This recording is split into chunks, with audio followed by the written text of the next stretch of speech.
Gisors, en Normandie. Depuis 50 ans, on fouille les lieux à la recherche d'un trésor que les Templiers auraient enterré ici.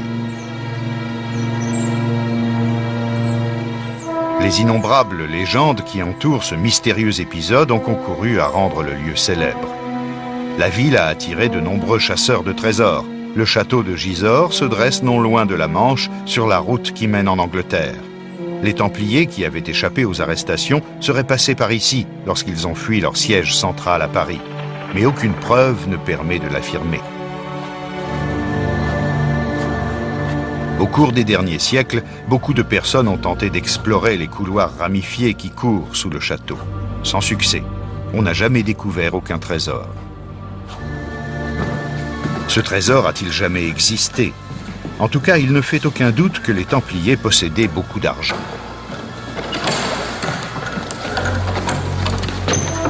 De nombreux récits et légendes courent sur le trésor des Templiers.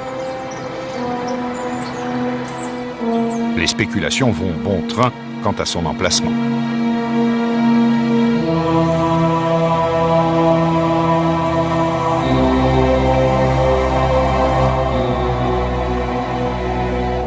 Isolé et difficilement accessible, le château de Montségur, au pied des Pyrénées, serait une cachette possible du trésor.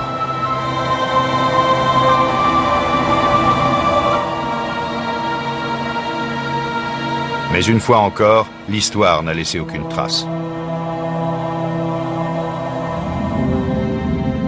Certains Templiers ont quitté la France et ont traversé les Pyrénées pour rejoindre l'Espagne, avant de se rendre au Portugal. Ont-ils emporté leur trésor avec eux? D'autres ont fui vers les îles britanniques pour essayer d'échapper à la persécution. L'Angleterre, d'où venaient les Templiers de haute noblesse, était considérée comme un lieu sûr. L'Église d'Angleterre a pris les Templiers sous son aile. Quelques procès ont été intentés, mais sans grand succès.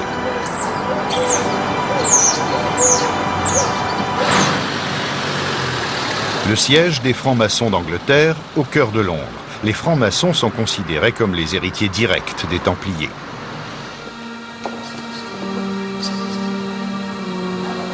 La grande salle de réunion.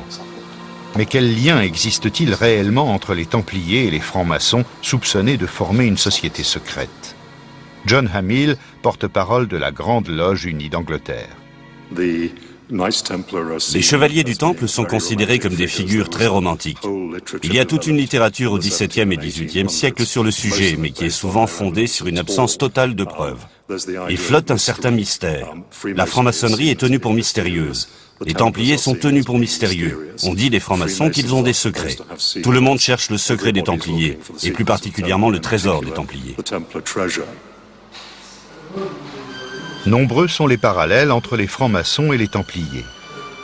Pendant les dernières années de leur domination en Terre Sainte, les Templiers ont appris la tolérance envers les autres religions. Ils se sont inspirés des valeurs morales orientales. On retrouve ces mêmes valeurs morales chez les francs-maçons pour tout ce qui concerne les questions religieuses, les rituels et la symbolique. Les Templiers étaient installés dans une partie du temple de Salomon à Jérusalem. Ils y auraient fait des fouilles dans le but de trouver des manuscrits. Et je crois que tout cela s'est un peu embrouillé quand ils ont été anéantis par Philippe le Bel et par le pape. On pense qu'ils sont allés se réfugier en Écosse. La chapelle de Rosslyn, près d'Édimbourg, est devenue célèbre, car certains pensent que la crypte abriterait le trésor des Templiers ainsi que des parchemins.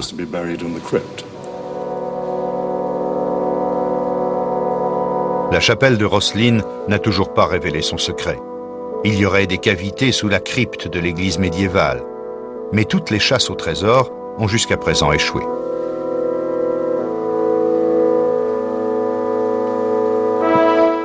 Les Templiers qui ont fui en Écosse mènent une vie paisible. Pendant ce temps, les interrogatoires dans les tribunaux français atteignent leur paroxysme.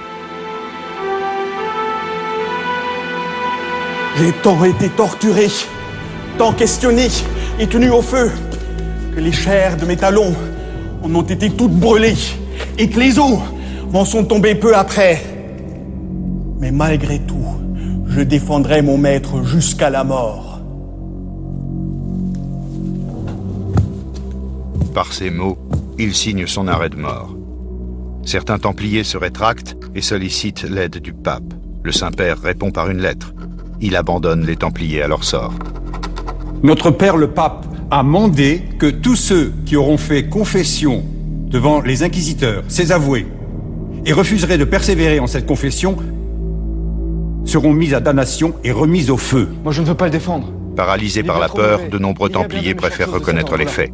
Mais aux yeux de l'Église, c'était encore plus grave, parce qu'il s'agissait de relapses, c'est-à-dire de gens qui retombaient dans leur erreur, qui, après avoir avoué, revenaient en arrière. Et c'est comme ça que certains Templiers ont été amenés au bûcher, uniquement parce qu'ils sont revenus en arrière sur leurs aveux. S'ils avaient avoué, ils n'auraient pas eu de bûcher, ils n'auraient pas été brûlés, puisque la faute avouée est une faute pardonnée. Et là, en revenant en arrière, en disant « non, je n'ai pas commis d'erreur », alors ils s'entraînaient vers la mort. Des centaines de Templiers qui ont préféré avouer sont libérés. Mais d'autres continuent à tenir tête à l'inquisiteur.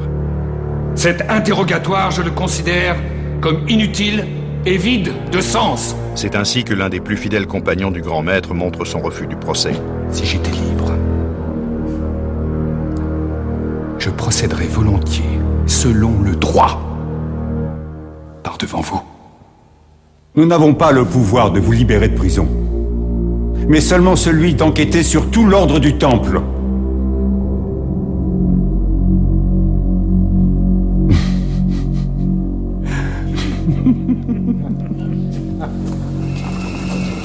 Ils sont condamnés à mort.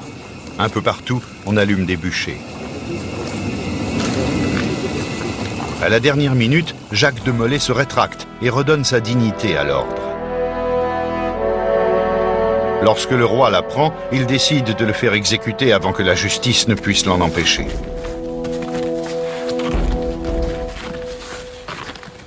Pourquoi ce revirement soudain chez le grand maître ?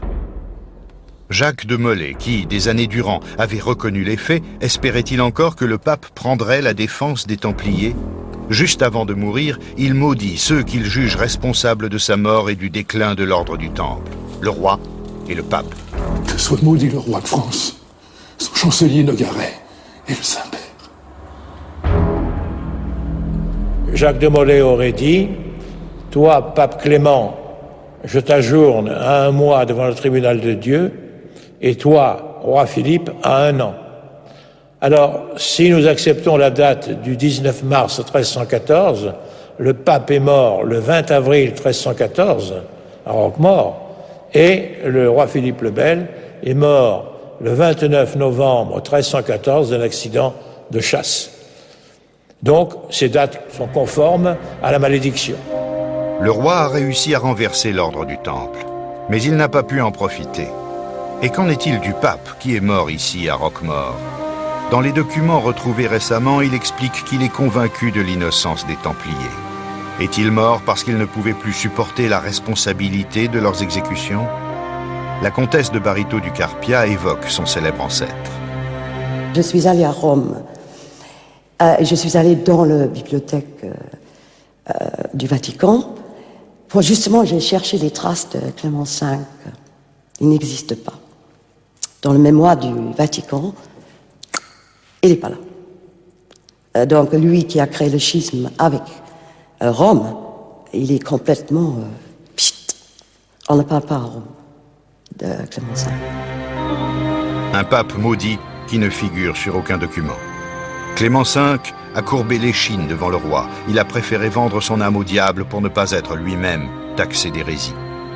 Le procès contre les Templiers a été une terrible épreuve. Ceux qui avaient reconnu leur faute ont été libérés après 7 années de torture et d'emprisonnement. On leur a laissé la possibilité de rallier un autre ordre. D'autres ont préféré fuir au Portugal ou en Écosse. Les histoires et les légendes se sont multipliées par la suite. Les Templiers restent une énigme. Les historiens doivent encore éclaircir plusieurs aspects de la vie de l'ordre des Templiers, régi autour d'un secret extrêmement rigide, un secret aussi bien religieux que militaire. De ce fait, de nombreux aspects du fonctionnement interne du Temple nous sont encore tout à fait méconnus. Suite à la découverte de la lettre rédigée par le pape qui innocente les Templiers, il convient de réécrire leur histoire. Leur déclin est la conséquence d'un complot manigancé par un roi assoiffé de pouvoir et qui souhaitait anéantir le pape. Les victimes de cette trahison, le grand maître Jacques de Molay et avec lui l'ordre du Temple tout entier. Sur le bûcher de l'Inquisition, c'est une vision d'un autre monde qui a disparu. Après plusieurs années passées à l'étranger, les Templiers ont peut-être mal évalué ce qu'était devenu le mode de vie européen. Ils en étaient restés à leurs vieux idéaux hérités des croisades. Mais entre-temps, le pouvoir avait changé de main. Les nouveaux dirigeants avaient introduit le chantage, les intrigues, la torture et les assassinats. Comment les Templiers pouvaient-ils se défendre contre cela ? La dernière croisade des Templiers, qui avait pour but de libérer la Terre Sainte et de la rendre à la chrétienté, s'est transformée en véritable croisade pour l'enfer. La fin tragique qu'ont connue les Templiers a contribué à créer un mythe qui perdure encore aujourd'hui.